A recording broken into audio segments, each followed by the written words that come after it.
Let's start with the good news. Most people are appalling liars. They're very bad at lying. And that's going to make your job easy. Lying requires two things. First of all, they have to create a believable story. The facts have to match. But secondly, any emotions that they feel while they're talking to you which don't fit with the story they've made have to be concealed, have to be hidden. And any emotions which they don't really have, which should be there if the lie was true, they have to fake. And these last two things most people are appalling at. But most lies get past anyway, because while people are bad liars, they're also very bad at seeing lies. They look for the wrong things. Research has shown consistently that when you test the man in the street, he can spot a lie on 50% of occasions, half of the time. The same as tossing a coin, the same as guessing. They don't know what to look for. Some people, of course, get special training. FBI agents, the guys who work on the toll and customs, psychiatrists, people like that. And people who have specialised training score better. They usually score 53, 54%. And the reason why even they score so badly is because even though they've had training, they still look for the wrong things. Things like, is the person moving a lot and scratching themselves and fidgeting? Then they're probably nervous and lying.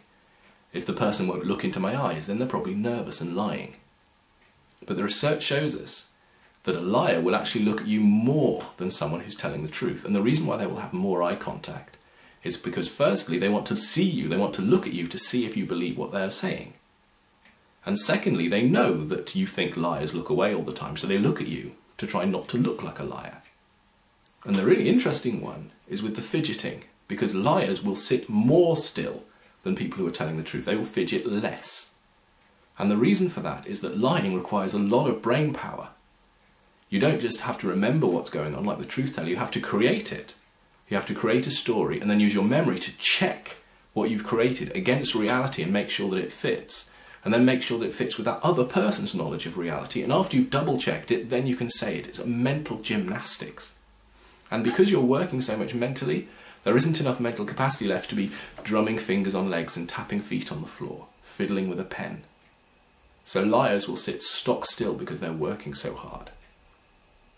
This video is going to be showing you genuine research-based tips like this, so you can know, really know, when another person is lying to you. We're going to start by playing a game.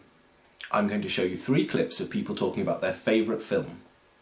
For each one, watch the clip very carefully and decide for yourself, based on what you know already, do you think this person is lying or do you think they're telling the truth? And make a note of what you think, because we'll come back to them later. We'll start with Lynn. My favourite movie is Funny Games. It's very special. It is about these guys who gets to know this family, and it really turns out they are just messing it up for that family. With, well, they have this weird intention by doing this, and the whole movie is about how they are interacting with this family. It's just special. The whole way they are presenting this story is unique, and when you're watching it, you feel that this is something that you never have experienced before, and it's just a very exciting movie. So I really enjoyed it. There is this really famous Russian movie director, Andrei Tarkovsky. You probably heard of his name. He made like Stalker and Solaris, this kind of movies, really like intellectual, deep-going stuff, very philosophical. I like his movie, it's called Nostalgia. It was made when he already left Russia, and it's about Russian artist who left Russia and is suffering from being separated. And his whole work is going around this subject. And I really can relate to it because I also left Russia, and for me it's kind of familiar, and it's really like deep going. And because Russian soul, they say, likes sad stuff, probably my soul also does. So it's one of my favorite things, the movies, this one. A movie that I really like is Inception, with Leonardo DiCaprio. It's kind of new. I really like it because of the way the movie makes you think. It's like non-logical. Either you get it or you don't get it at all.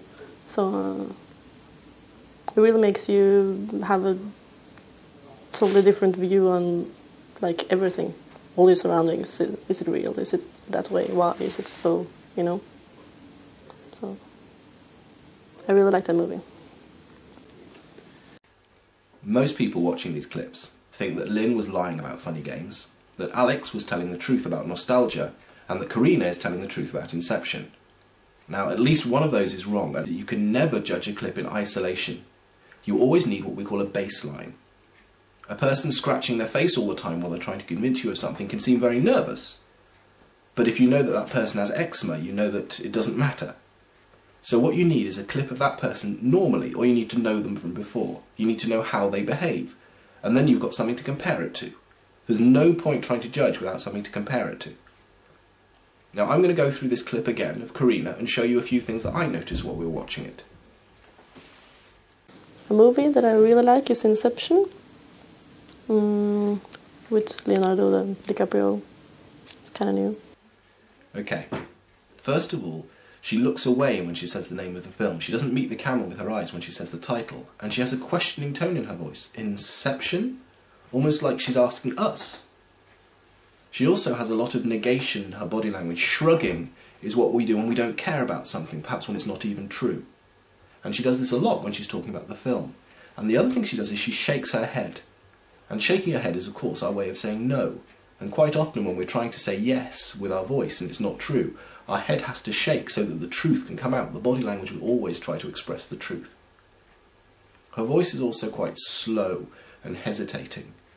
So watch this clip again. Look out for the things I mentioned. A movie that I really like is Inception, with Leonardo DiCaprio. In the next part, Karina starts using a lot of distancing language. Instead of saying what I think and how the film makes me feel, she talks about you. You either get it or you don't. Very often we do this to try and separate ourselves from our lies, to minimise how much we invest ourselves in something we know isn't true. Another thing she does is, again, there's some negating body language. And right at the end, when she says, I really like that movie, her eyes go down again. Again, she doesn't meet the camera when she actually makes the statement. Have a look. It's kind of new. I really like it because of the way the movie makes you think. It's like non-logical. Either you get it or you don't get it at all. So it really makes you have a totally different view on like everything, all your surroundings. Is it real? Is it that way? Why is it so? You know. So I really like that movie. This next clip is a beautiful example of a lie detection tool called eye accessing cues, which comes from a discipline known as neuro-linguistic programming. Now, the basic theory is that your eyes will move in different directions when you're doing different things with your brain. If you're thinking of images, pictures, your eyes will move upwards. If you're thinking of sounds, your eyes move to the sides. And if you're thinking of feelings or emotions, your eyes move downwards. Now, they also split it like this, because on one of the sides, you're accessing something that you've seen or heard. And on the other side, you're creating something you've never seen or heard. So, for example, if somebody asks you, what was your boss wearing earlier today? Your eyes would move up and in one direction as you access a visual image of your boss, as you make a picture of your boss earlier today to see what clothes they're making and describe them. If somebody says, what would your perfect beach look like? Your eyes would go up and in the other direction as you fabricate an image of your perfect beach and then describe it. Now, in lie detection, this is a very useful tool because then you can ask somebody questions about the memory they're describing. And if their eyes go in one direction, you could think perhaps they're creating images. If their eyes go in the other direction, that they're remembering them. Now, some people, true believers, will tell you that the eyes go up and to the right if they're lying and up and to the left if they're telling the truth. And you can actually find films of this on YouTube. And it doesn't work like that. It's not that simple. What you have to do is ask them questions that you know they're telling the truth to. Ask them things you already know and watch which way their eyes go. Then ask them things that they have to lie about, or ask them a fantasy question like their favourite beach and see if their eyes go in the other direction. And this tells you how it works for them. This doesn't work all of the time, but it's a pattern which works with a lot of people. And this next clip is a beautiful example of it.